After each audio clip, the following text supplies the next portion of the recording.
the darkest night would behold my hand. Jesus, guide my way. Oh, you mourn with me and you dance with me, for my heart of hearts is bound to you. Oh, I walk to the Father's throne of eagle.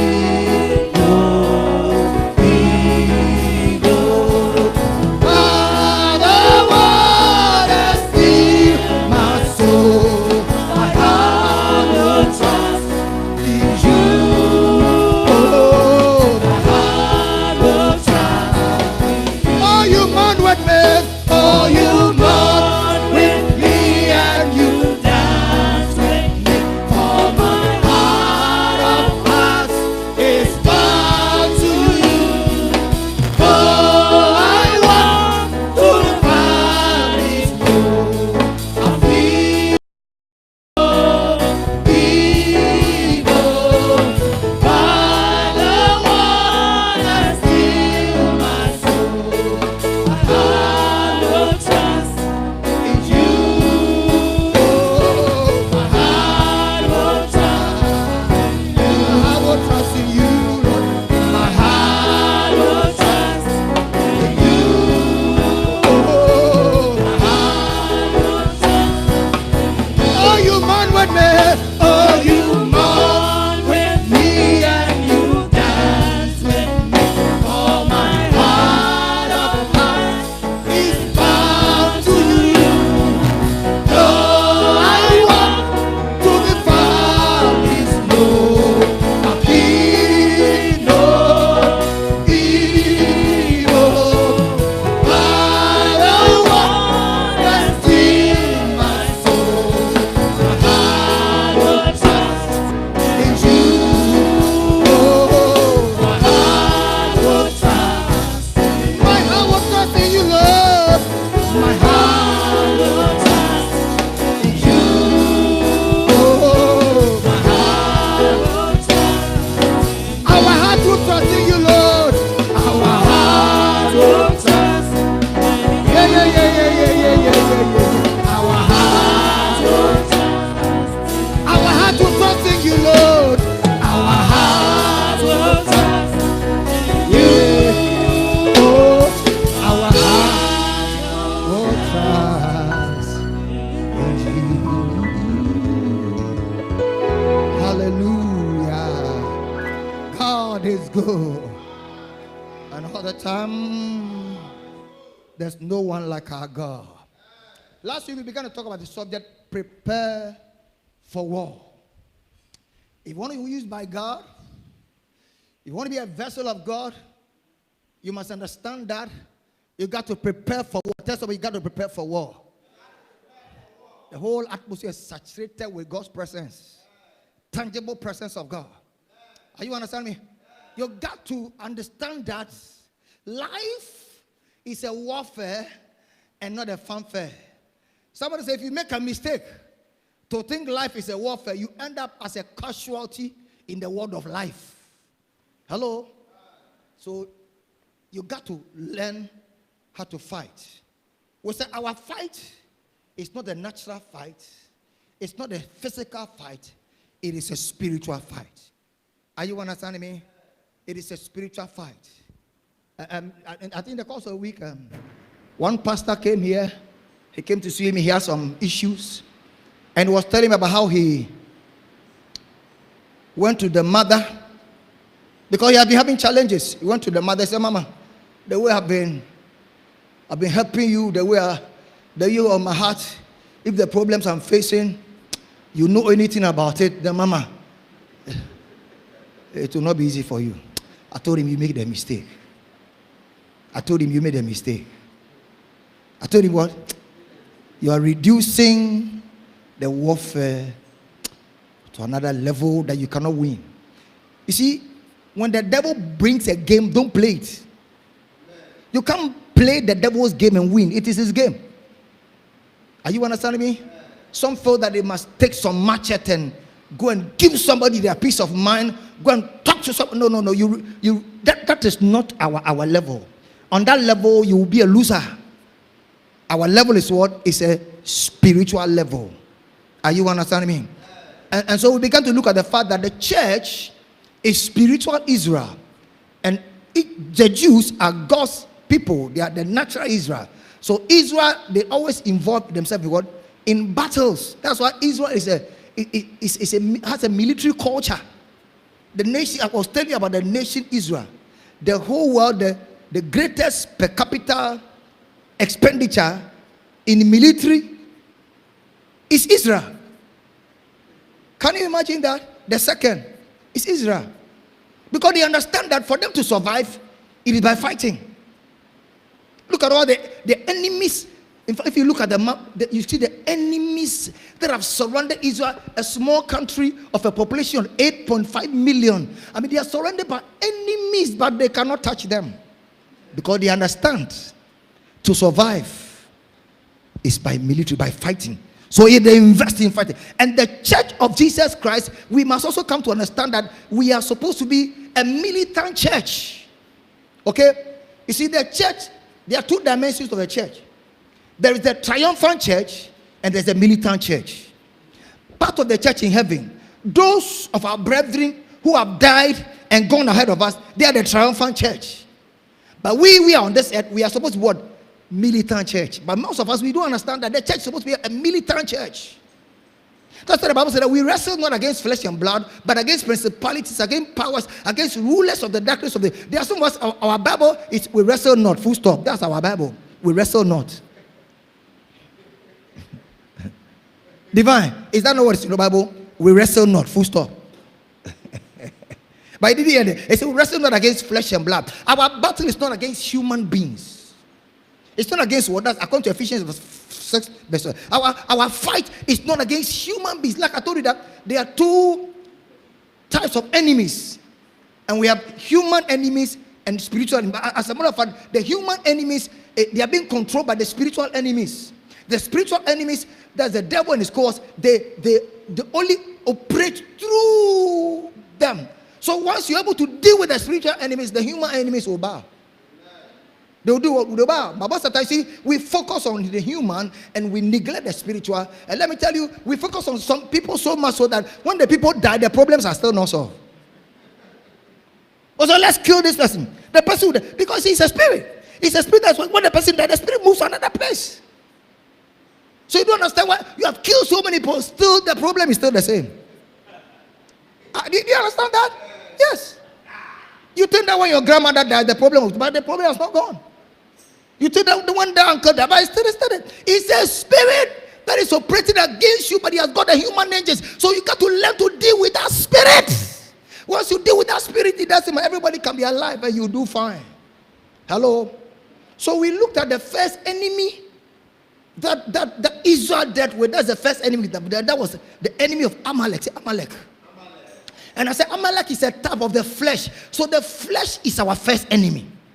The flesh is our. I said the flesh, it fights, it wars against it. And let me tell you, if you don't learn to deal with the flesh, you'll be a loser. Just this week, was it this week, last week, there was talk in Nigeria by a particular man of God who has raised a big church. But because of the flesh. Because of what? It's all over. For the first time, people were doing demonstration.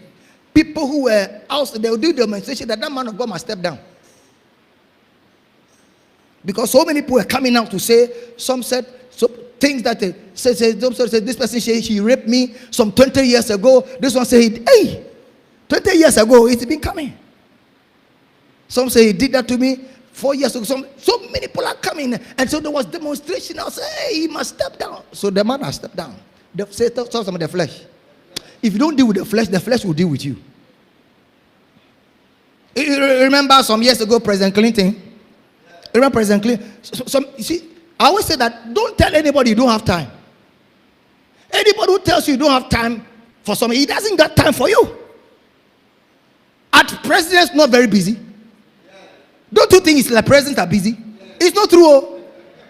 Within the president, they always sitting there and they are thinking about the nation. It's not true. Much more an American president. President Clinton, he had time for Monica Lewinsky. Hello? So if you don't know who Monica Lewinsky is,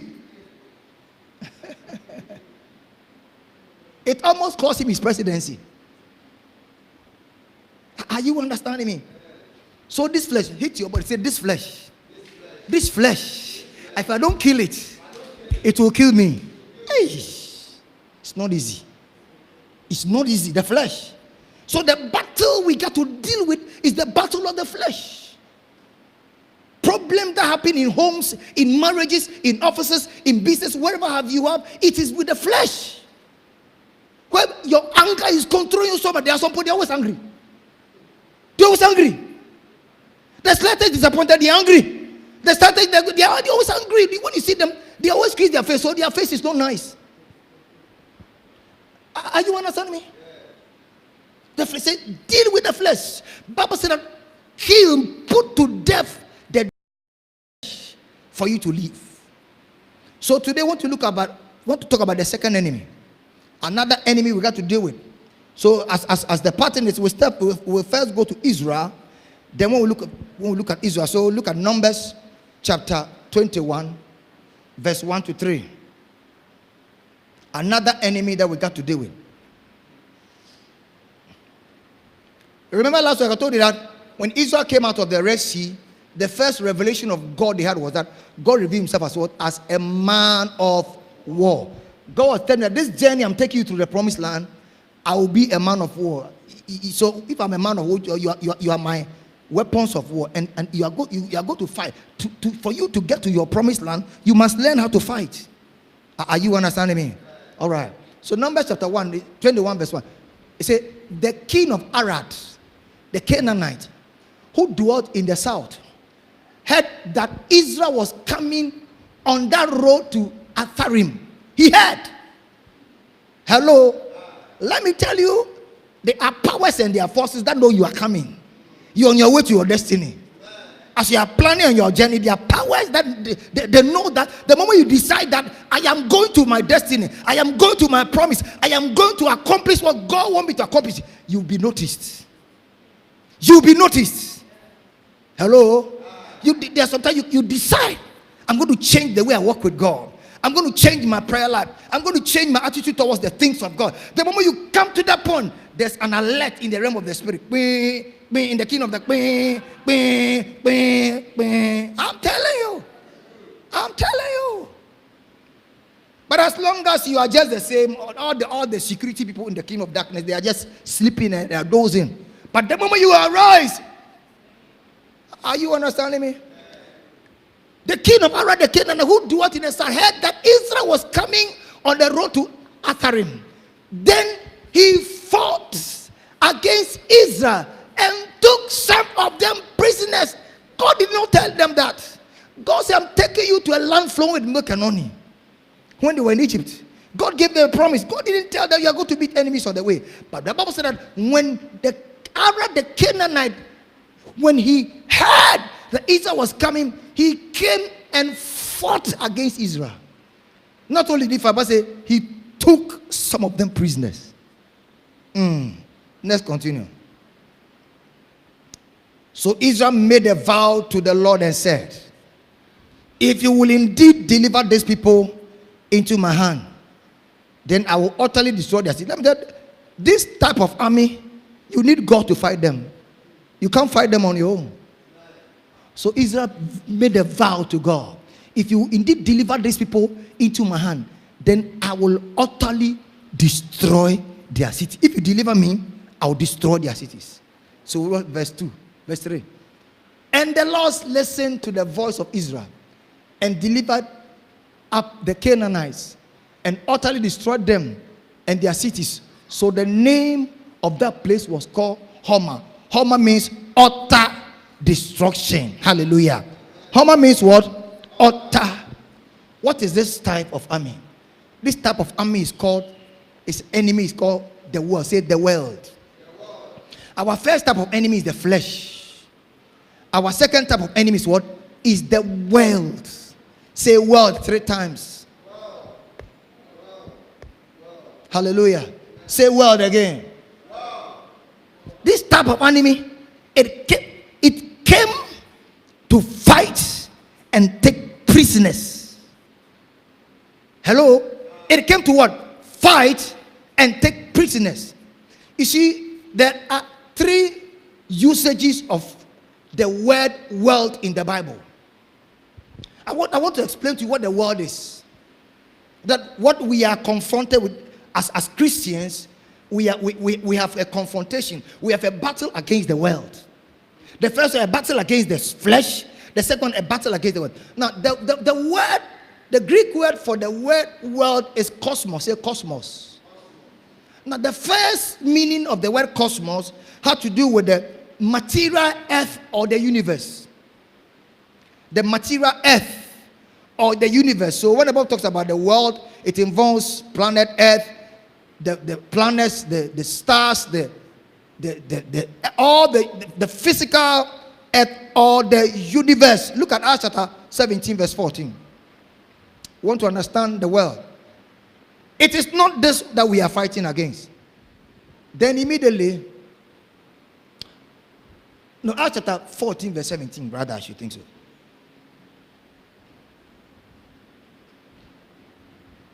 Nevertheless, he did not leave himself without witness, in that he did good. He gave us rain from heaven and fruitful seasons, filling our hearts with.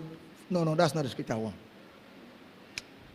But like Psalm 24, it says that the earth is the Lord's and the fullness thereof. It has to do with the sun, moon, and stars. You know. Let's look at Acts chapter 17, I think verse 21. Let's see.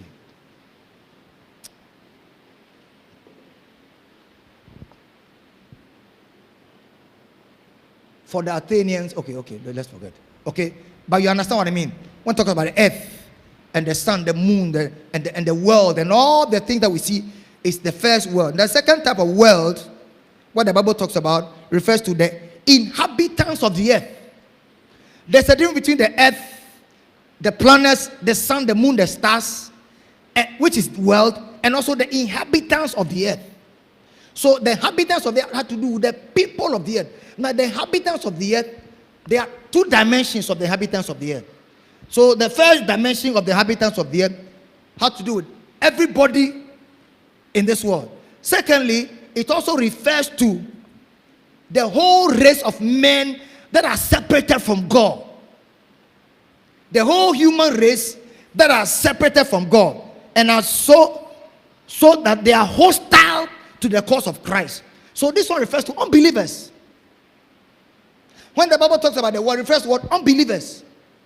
People who are disconnected from God and are hostile to the cause of Christ. You know the Bible says in John 3:16, what does it say? For God so loved it's talking about the unbelievers.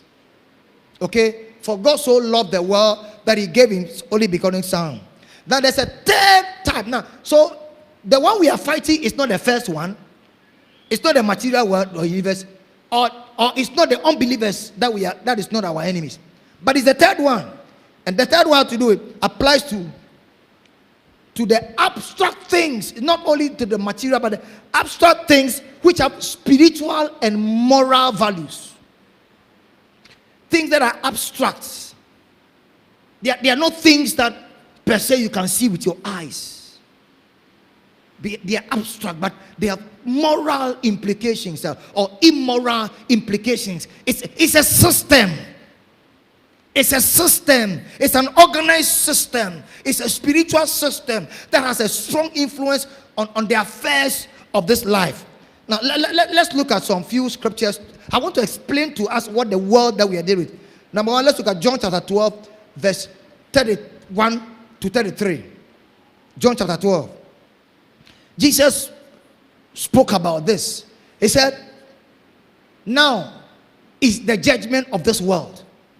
Now the ruler of this world will be cast out. He said the ruler of what? So this world we are talking about has a ruler or a prince. Okay? It's a system. It's like a kingdom. He said the ruler of this world will be cast out. That's Jesus speaking. He will be, at the time he was talking, he has not been cast out. He said he will be cast out. Look at the verse 32. And I, if I'm lifted up from the earth, I will draw all people to myself. All the people were under the rulership, the principle, what kind of word, of the ruler. Jesus was saying all the people were under the control of the ruler of the world by saying, but when I am lifted up, I'll draw all people to myself. I cannot draw them until I believe. What does it mean? He's lifted up. He was talking about his death. Look at the verse 33. This is said, signifying by what death he would die. You know, he was lifted up on the cross. He was placed on the cross. So when he said, when I be lifted up, the Bible says he was signifying the kind of death he was going to die. Are you understand me? So he said, the ruler of this world, there's a ruler of this world. This world has a ruler, and that ruler is called Satan. Say Satan. And his principalities and dominions, and it's a spiritual system. So for every region, for every locality, there is a ruler that influences and that controls the affairs of affairs of this world. Jesus is saying that when he is lifted up, when he dies, then people can be released and can be free from the control of the rule of this world.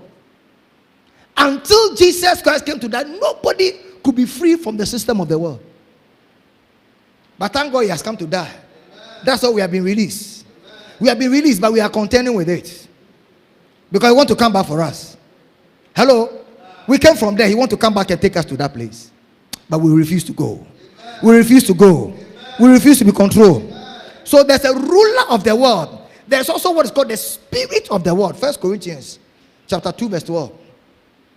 I'm laying the foundation. The spirit of the world. 1 Corinthians chapter 2 verse. Now we have received not the spirit of the world. There's a what?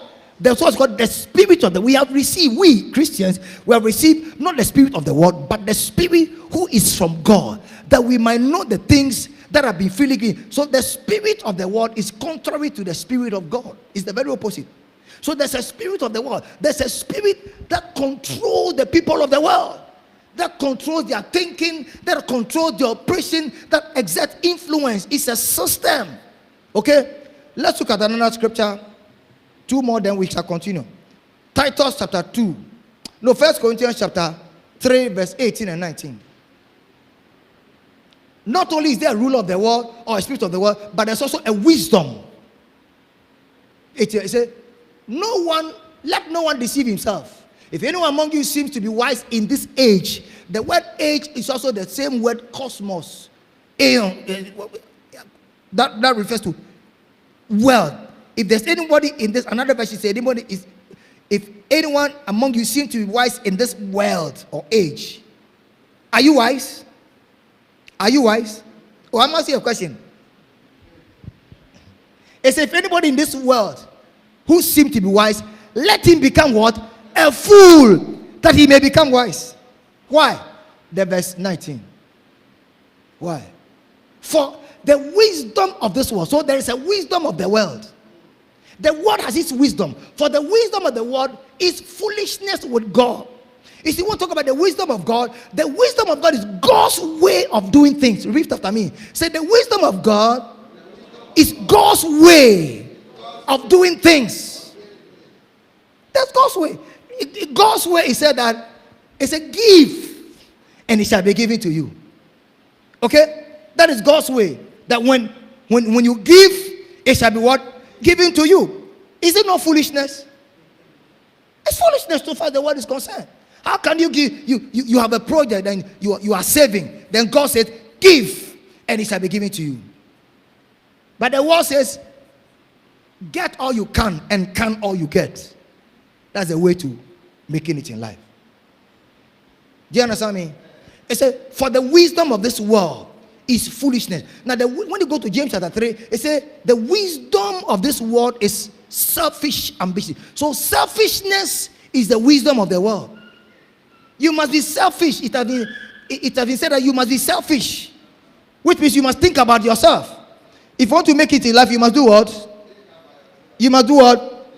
Think about yourself. When you go to James chapter 3, from verse 15, It spoke about the wisdom of there's the wisdom from above, and there's the wisdom that is earthly, sensual, and devilish. So selfishness, think about yourself. Don't think about anybody. It's the wisdom of the world.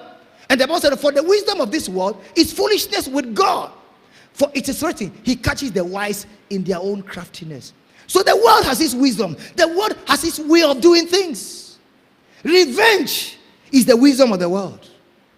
Pride is the wisdom of the world. It has its way of doing things, so that these are the things we will contend with. Humility is the wisdom of God. Hello?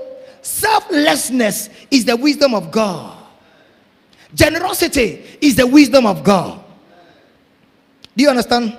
Then we have what is called the worldly desires or worldly lust. Titus chapter 2 verse 12. Titus chapter 2 verse 12. Bible talks about the grace of God in the verse 11. That the grace of God, what it does, teaching us that denying ungodliness and worldly lusts, we should live soberly, righteously, and godly in this present world. That's what's called worldly lust, or the desires of the world. The world has its desires. Worldly lust. Hello? So I'm describing the word to us so that when we begin to zero, you understand what we are doing. Worldly desires, worldly lust. In the same way, there are godly desires. The desires of the godly, the desires of the righteous. The Bible said the expectations of the righteous shall not be what? Shall not be cut off. Okay? Finally, 2 Peter chapter 1 verse 4. We have what is called the corruption that is in the world. There's corruption of the world. 2 Peter chapter 1 verse 4. By this, by which we have been given to us exceeding great and precious promises, that through these you might be partakers of the divine nature, having escaped the corruption that is in the world through lust. The world is a world of corruption. I mean, today we are talking about the corruption we are talking about is part of the world. They say, Ghana, our problem is what? It's because it's a system of the world. Corruption. Amen. Corruption. Also, we have what's called the pollution of the world. Now, listen very quick. The world represents whatever is contrary to the will of God. Anything that is contrary to the will of God is the world. It stands in opposition to God's mind, God's desire, God's intention, and God's will. And so we will be contending with that. Look at 1 John chapter 2 verse 17. And the world is passing away. Tell someone, the world is passing away. And the world is passing away, and the lust of it. But he who does the will of God abides forever. The world is passing away, and the lust thereof. But he who does the will of God abides. So you see, the will of God is the opposite of the world, the desires of the world. So when we talk about the world, we are talking about that which is contrary to God's intention, to God's design, to God's desire, to God's will. Are you understanding me? Are you understanding me? There are certain things the Bible talks to. There's a way Bible talks to us about how we must deal with the world if we are to gain victory over the world, because we'll be battling the world. In fact, so far the world is concerned, the world will want to come after you, because when Israel was going, the world came after. The world will come after you. There are some things the world is looking for. 1 John chapter 2 verse 15 to 17. What the Bible says, how we should deal with the world. It said, do not love the world. Tell someone, do not love the world. Which means the world is lovable. Hello? It said, do not what? Do not love the world or the things in the world. If anyone loves the world, the love of the Father is not in him. If the love of God is in your heart, you cannot love the world. So when you find out you love the world, it said the love of the Father is, you don't love God. In fact, you cannot love the world and love God. There are some of you, when they go to your house, all your music is, we are what is called worldly music. Hello? It's full of Shatawale, Stone Boy, Francis, who again? These are the two people in the world I know. Who again? Come on, talk to me. It doesn't mean that you have them, but you know about them. Is she a musician? Okay. These are the collections you have. And some of us, when they are playing their songs, we can't help it, but our body moves. Patrick, do you hear what I'm saying? When they are playing their music, you can't help it, but your body moves. But when they are hearing worship music somewhere, that's no response.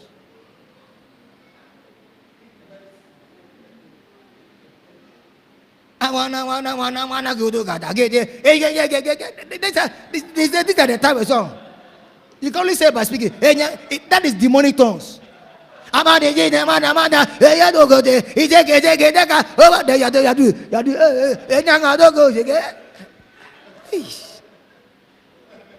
You love them. Your collections are full of them.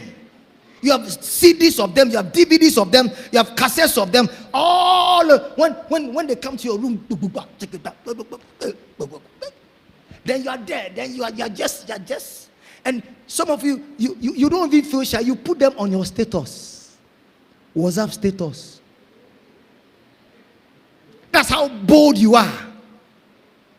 That's how much you identify with them. You bring Shatawale's song on your WhatsApp status. You are telling the whole world, this is what I'm identified with. Oh, why is this place so quiet like that?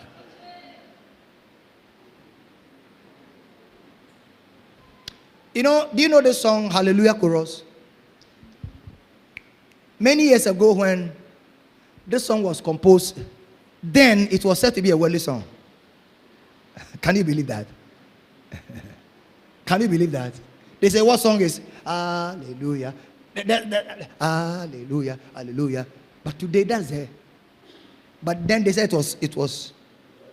In fact, what makes a song worldly is the lyrics. The words. Is the words. That makes a song of the world. And what makes a song of God is the words. So if a song is made up of, in fact, every song is a message. Do you understand me? That's why there are some. You see, there are some, when we sing some songs, God comes down. So you know what I'm saying? You are God all by yourself. You see, God comes down. If you like, let somebody read Stone Boy song. Holy Ghost will run away from this room. Because for every song, there's a spirit behind it. Today, those who are composers of song, that's why when you go, these top celebrities in the world who are, they are not connected to the occult. They are connected to the occult, witchcraft, giving them faith. So they are able to enter into the realm of the spirit and then to download certain songs. And when those songs are released, and because the people of the world, there's a spirit that controls them, it moves them. They love those songs and they give them celebrity. They become celebrity. And so you too, the Christian, because part of you is in the world, and part of you is in the kingdom. Can you walk with an open leg? Can you? Bishop, come. Come and I want you to demonstrate something to them. Open your leg like this. Open it wide. Wider. Begin to walk. No, you are open it wider. Again. Now begin to walk the same distance. You have me? How does it look like? Some of you spiritual, that's how you are.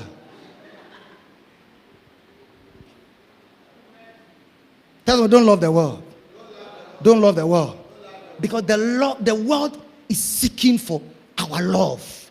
The world is looking for your affections. It's looking for your affection. It's looking for your heart. It's looking for your love. And what God said, do not love the world or the things in the world. if anyone loves the world, it said the love of the Father is not in him. Because the world can disconnect you from God. The world can disconnect you from the things of God. The world can disconnect you from your purpose and from your agenda. The world. It's a system. The next verse. For all that is in the world. So it begin to describe to us what the world is made up of. For all that is in the world, the lust of the flesh, the lust of the eyes, and the pride of life is not of the Father, but it's of the world. It is telling us, it has now categorized the world into three. There are three categories: the lust of the flesh, the lust of the eyes, whatever the eye see. So we are affected by what our eye sees, and the pride of life. You want to be somebody. You want to be seen. You want to be seen. You want to do everything so today people, by all means, today is like money has become the value. So everybody want to get money at all costs. The young want to get money at all costs. So we have this kind of sakawa. People who travel places, they go and sleep in coffin, whatever, just for them to have money to drive a railroad vest and what that. The pride of life. So me too, when I'm coming, they know that I have arrived. You are 17 years old and you want to drive railroad. You will die before your time. Hello? That's all means. I had an account about somebody who, I think a 17-year-old, who bought a car, a Range Rover for the mother. The mother said, me, I don't touch it. I said, why? Me, I don't touch it. Where did you get your money? Some mothers will not ask, where did you get the money? He said, go and bring more now. Why did you get a 20-year-old son comes and brings you an amount of 1 million Ghana cedis, and then you are saying, there are many, that's what I mean. You are saying that you are a fool. The pride of life. So that I'm driving the latest. I'm having the latest mobile phone. So a young girl will want to go and sleep with a sugar daddy to get what's the latest phone? iPhone. But iPhone is not the only phone. There's also Samsung. I've written out iPhone. Samsung what? Divine Samsung what? S what? S10. There's no 11. So you want to be. So a young girl will go and sleep with somebody's husband so that she'll get S10. So when it's coming, then they see that me too, I'm coming. Me na ma bontina me kasa. Pride of life. The what? The pride of life. That's the world. No matter what, you don't care the ways and means by which you get there, but by all means you must get there. All that is in the world, the lust of the flesh, everything that appeals. There's a close relationship between the flesh and the world. Anything that appeals to you, you want to go for it. If you like it, I want to go for it. The lust of the eyes, whatever I see. There are some ladies, when they see somebody that draws some hairstyle, they also want to do the same thing. Hello. Somebody has sewn some dress. Where's your seamstress? I want to sew the same thing. The lust of the eyes. Our eye. The moment your eye see it, you want it. Your eye see it, I want it. I must have it. Bible says it is the world. All that is in the world. The lust of the flesh, the lust of the eyes, and the pride of life. You see, somebody has got into some position in the office. You want to go to kill the person so that you occupy the place. Let me tell you, in life, in God's design, we must begin from the bottom. In life, we must, according to God's plan, we must begin from what? Jesus Christ, you know where he was born? Not in Caesar's palace. He was born in a manger. The only place you begin from the top is the grave. The grave, you begin from the top and you enter what? If you attempt to begin from the top, you end up as a corpse. Some of you are not understand what I'm saying. You don't get what I'm saying. Everybody, you begin from the top, from the bottom. Then God takes you one step then God is taking you. He say, when you are going to the land which I'm taking you, I'll not drive away the enemies in 1 year, lest the beast of the field, they will multiply against you. But little by little, I will take you to that place. Say the world. The world. The world. Are you understanding me? So he said we shouldn't love the world. Look at an example of somebody who the world affected his ministry. 2 Timothy chapter 4, verse 9 and 10.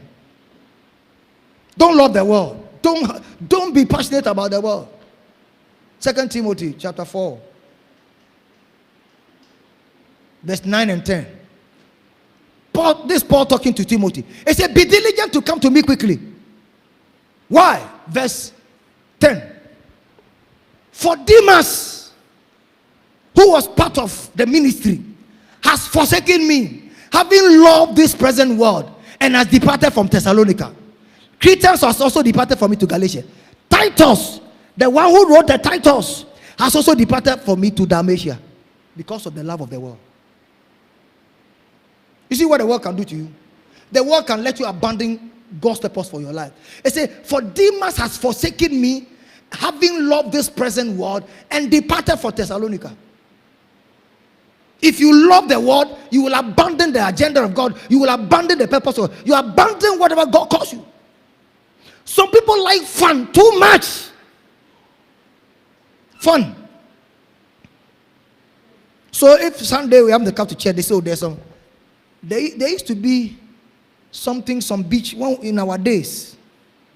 I've forgotten the name. It's something they do at the beach. There was something most of you are young, so can you remember? There's something they do at the beach. They call it something.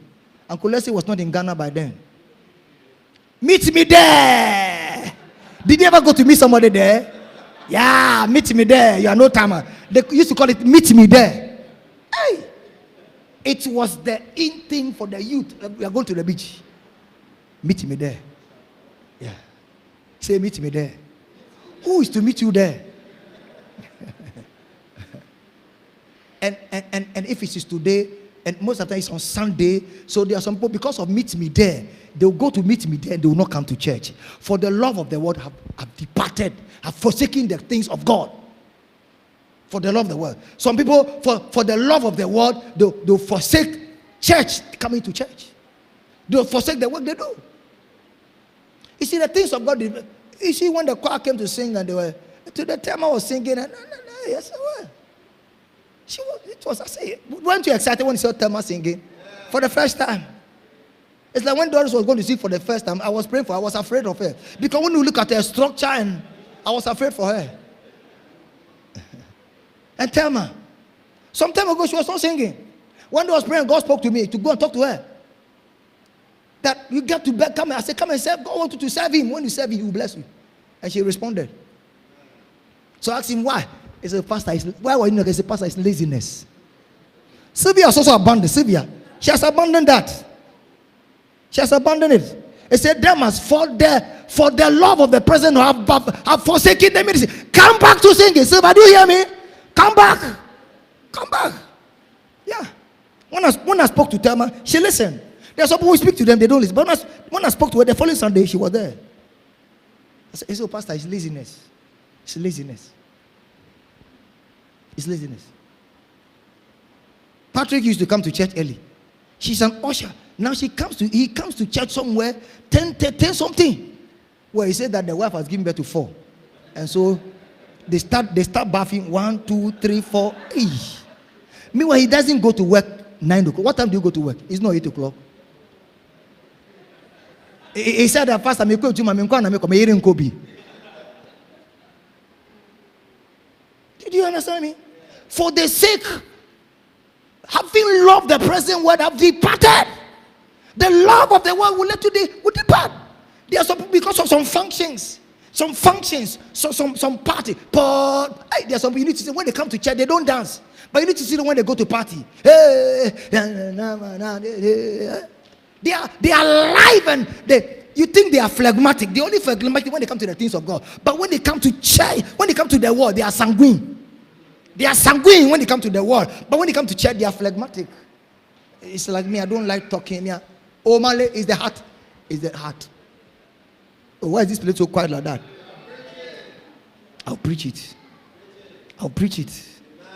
For the love. Preaching must be relevant. We don't preach into the air. We preach to people. That's how when I preach, I like talking to, I like mentioning people's names. Yeah. You can't solo. One day I was preaching. His preaching delivered you. You were going to take this black dollar, whatever. It would have landed you in prison, but preaching helped you. Preaching helped you. It was the love of money. That was the love of money that was taking him inside. The love of money. They say you should bring some money. They'll give it gold dollar, black something. You need some chemical. When you apply to it, you're going to get how many million? $32 million. It is $32 million come easily. So you must buy a chemical. How much is a chemical? Yeah. So bring some money to buy the chemical, and when you apply, you're going to get $32 million. Why is the person not going to get a chemical to do? There used to be an advert about lotto doctors, and the lotto doctors and say, I'm going to give you some lotto numbers so that you become rich. Someone say, why is the lotto doctor not rich? They say, when a naked person say, I'll give you cloth, listen to the name. His name is naked. Are you understanding me? Yeah. Say, Demas has forsaken me, having loved this present world, and have departed to Thessalonica. Come back from Thessalonica. Tell somebody, come back from Thessalonica. Come back from Thessalonica. I said, come back. It will not help you. It will not help you. It will not help you. Meanwhile, somewhere I think Corinthians, Paul said that, and they must greet you. They must greet you. In 1 Corinthians, he said, they must greet you. But this one, they must have departed, having loved the world. You can be part of what God is doing today. Tomorrow, you'll be in the world because of the love of the world. Kill your love. It's a battle that we have to contend. The world, it's a battle. It's a battle that we got to contend. Are you understanding me? It's a battle that we got to contend. Look at Romans chapter 12, verse 2. So number one, God is saying that we shouldn't do what? We shouldn't love the world. Tell them, don't love the world. If you want to win the battle, don't have a heart for it. Don't have a heart for it. Some of you, when they go to your room, you have pasted pictures of celebrities, not gospel celebrities. Me, your pastor, my picture is even not in your room. Michael Jackson is in your room. How? You have Michael Jackson in your room. Who again? Peter Tosh, Beyonce. That woman who died. Whitney Houston. These are the people in your room. You do have CC Winans in your room. Formerly, when I visited people, I used to request for their album. When you open the album, you see the kind of people they are. Their album. When I say I don't say anything, but at least you know the kind of people they are. Ask them, where's your heart? Where's your heart? You see, your treasure is where your heart is. The second thing God says we shouldn't do, or what we should do so far the word is called Romans chapter 12, verse 2. It says, don't be conformed. Tell somebody, don't be conformed. Don't be conformed to this world. The word conform means to take the shape of. Okay? It's to take a mold, like you can mold an image. Okay? For example, those who bake some type of shape pastries, there's something when you just put on it, it takes the shape of, just fix it like that. So it has a mold. But say, don't be conformed to this world. So the world will want you to conform. It will want you to take its shape. It wants you to take its standard. It wants you to take its thinking. It wants you to take its wisdom. It wants you to take its corruption. It wants you to take its pollution. It wants you to take its design. It want to shape in you. But the Bible says, don't be conformed to this world. Don't be conformed. And so one word that comes to the mind is that the world will want you to compromise. Say compromise 3 times. The world will want you to compromise. Compromise means that you lower your standards. You let go of your principles, your values, for expediency sake. Look of you. So you throw away your principles, you throw away your values, and you embrace something of the world for expediency. And I told you about this man who brought about the theory of communism. What's the name? Karl Marx. Karl Marx, his father was a Jew, and they were practicing Judaism. And Karl Marx saw the father compromise his faith for expediency. Compromise his faith. Because of that, it affected Karl Marx. So Karl Marx said, away with religion. He brought about the theory of communism, which said that religion is the opium of the people. He saw his father compromise, abandon his faith because of business and because of politics and whatever. He compromised. Many are compromising. Many are compromising. The world will want you to compromise. You want to go to. The Holy Spirit spoke to me something this morning. I wrote it down. He said, the world is after your faith. I just heard it. The world is after your faith, your consecration, your love and heart for God. He said, in fact, everything of God in your life. I heard the Spirit of God speak that. He said, the world is after your faith, your consecration, your love and heart for God. In fact, everything of God in your life. That's what the world is after. So I just wrote it down. If there's a message I've been preaching, I've sensed the Holy Spirit giving me so much information. I was telling Mama this morning. I said, it's a fresh release. I just hear God and I write, just hear God. He said, the world is after your faith, your consecration, your love and heart for God. In fact, everything of God in your life. The world is after everything of God in your life. That's what the world is after. It's after your faith, your consecration, your love and heart for God. In fact, everything of God in your life. That's what the world is after. Anything of God in your life, the world is after it. And that's why when we read the book of Joshua, they came after Israel and took some prisoners. Damas was taken as a prisoner. Let me show you when we'll come back to Romans chapter 12, but I want to show you something in the book of Daniel. Daniel chapter 3 verse 6. We'll come back to Daniel chapter 3 verse 6. You see, Daniel, Shadrach, Meshach, and Abednego, and the people of Israel, they were in captivity. They were in captivity in Babylon. And Babylon is a type of the world. And the king is a type of Satan. So in Daniel chapter 1 verse 8, the Bible said that, and Daniel purposed in his heart that he will not defile himself with the king's food. Somebody is sleeping comfortably like that. Regina. She's dreaming that she's hearing the message. You can dream that you are hearing the preaching, but you are asleep. Do you understand me?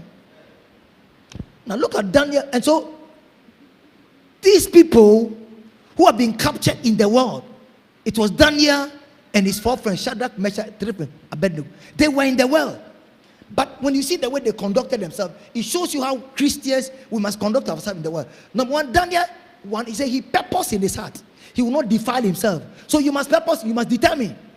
You will not allow the world to defile you. But Daniel chapter 3 verse 6, the king, the system was after the heart of the people of God. There was no way they could be. So they erected an image. Listen very carefully. Before, let me show you the context. The king of Babylon had conquered the whole world. Every nation it conquers, according to history, it looked for the god of that nation, then it will capture the god. So it built a very big warehouse. So when it captures you, it will capture your god. It captures you, it will capture your god. When it captured Israel, it went to the north, south, east, and west, looking for the God of Israel. He couldn't capture the God of Israel. So in the heart of the king, he knows that even though he had captured Israel, he had not fully captured Israel. So you see, if you cannot capture their God, capture their heart. Capture their worship. When you capture their worship, they get a new God. So, somebody gave the king an idea, a demonic idea, that they should erect an image. So an image was erected, and it was said that at the sound, everybody was told to gather. At the sound of the trumpet, everybody must bow to that image. If you don't bow, you are going to be what? Cast into a fiery furnace. The word was after their heart and their devotion for God. So look at what they said. It said, whosoever does not fall down and worship shall be cast immediately into a midst of a burning furnace. It wanted that was the word. The word was looking for their heart. It was looking for their worship. It was looking for their heart. It was looking for their worship. We know the story of these 3 Hebrew children. They didn't bow. They threw them to the fire, but Jesus Christ appeared. Okay? Look at Daniel chapter 6. Daniel chapter 6 verse 4. Daniel was also a man with an excellent spirit. Daniel chapter 6 from verse 4 to 7. So the governors and the satraps, say the governors and the satraps, they were a type of people with power and authority. So the governors and the satraps sought to find some charge against Daniel. They wanted what? Some charge against Daniel concerning the kingdom. But they could not find no charge of fault, because he was faithful, and nor was there any error or fault found in him. Can you imagine that? That you're working in your office, they try everything, they cannot find any fault with you. They set traps, you don't fall inside. They will leave some loose money you don't take. It's, oh, whose money is this? So if there's a loose money nobody see, we will take it and put up. Abi, do you understand? Yes. Somebody sent me a message about a driver. A bus driver was driving, and somebody bought the bus, and they personally, intentionally left an amount of money for the driver. And no, I think rather somebody who was a pastor, and the driver intentionally gave him a balance in excess. How many of you have been given balance in excess and you took it before? But at that time you needed money, and so instead of giving you 5 CDs, they gave you 10 CDs. Didn't you say breakthrough? Tell them, have you experienced that before? Boko, you took it. So have you experienced before? You took it. About 90% of people have experienced before. They took it. France, have you experienced before? If you have experienced before, raise your hand, including myself. Me to have taken some before. He said, Father, thank you. Thank you for this miracle. Thank you for the breakthrough. It wasn't a breakthrough, it was a test. So this man was a pastor who had just come to town and started a church. So the driver gave him a balance and gave him excess. So when the driver went to show the driver, said, oh, excess. So he went and gave, he said, no, it's excess. He gave it to him.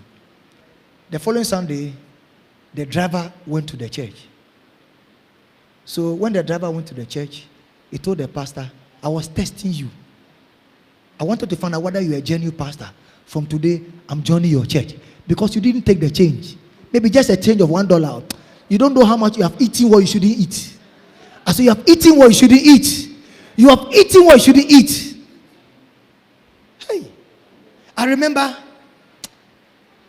when I was in my former church, we were building, and I was in charge of the building fund.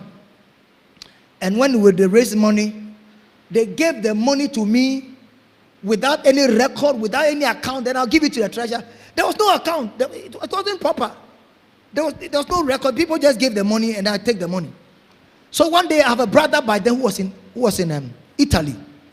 He came to Ghana. He heard that we were building, so he gave me $500 for the church building project. So I went to give it to the senior pastor, and I told the senior pastor, let's go and thank my brother. So the senior pastor and some pastor, they led me, and then went to thank my brother. In fact, after about 1 month, Then I left the church and we started Kingdom Vessels. Okay? So when we started the church, after about a month or two, my brother called me from Italy.